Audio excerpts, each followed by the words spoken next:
Audiobook's Oblivione by H.P. Lovecraft.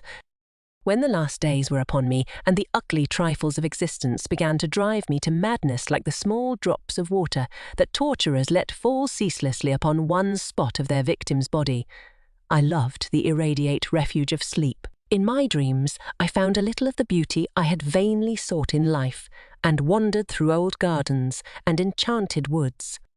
Once when the wind was soft and scented, I heard the south calling, and sailed endlessly and languorously under strange stars. Once when the gentle rain fell, I glided in a barge down a sunless stream, under the earth, till I reached another world of purple twilight, iridescent arbours, and undying roses. And once I walked through a golden valley that led to shadowy groves and ruins, and ended in a mighty wall green with antique vines, and pierced by a little gate of bronze. Many times I walked through that valley, and longer would I pause in the spectral half-light where the giant trees squirmed and twisted grotesquely, and the grey ground stretched damply from trunk to trunk, sometimes disclosing the mould-stained stones of buried temples. And always the goal of my fancies was the mighty vine-grown wall, with the little gate of bronze therein. After a while, as the days of waking became less and less bearable from their greyness and sameness, I would often drift in opiate peace through the valley and the shadowy groves, and wonder how I might seize them for my eternal dwelling-place, so that I need no more crawl back to a dull world stripped of interest and new colours. And as I looked upon the little gate in the mighty wall, I felt that beyond it lay a dream country from which, once it was entered, there would be no return. So each night in sleep I strove to find the hidden latch of the gate in the evied antique wall, though it was exceedingly well hidden. And I would tell myself that the realm beyond the wall was not more lasting merely, but more lovely and radiant as well.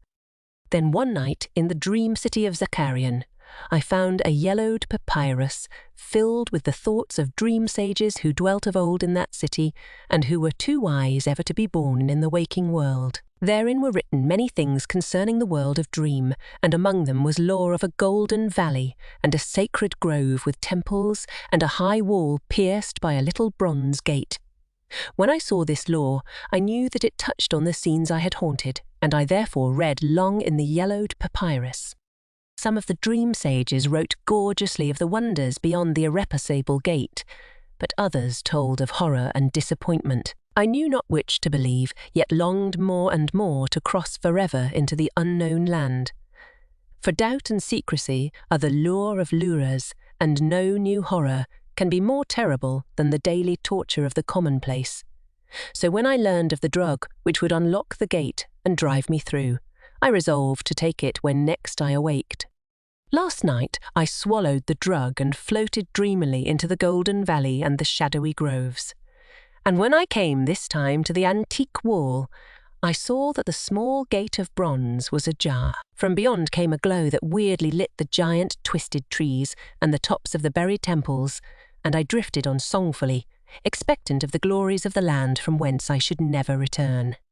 But as the gate swung wider and the sorcery of drug and dream pushed me through, I knew that all sights and glories were at an end.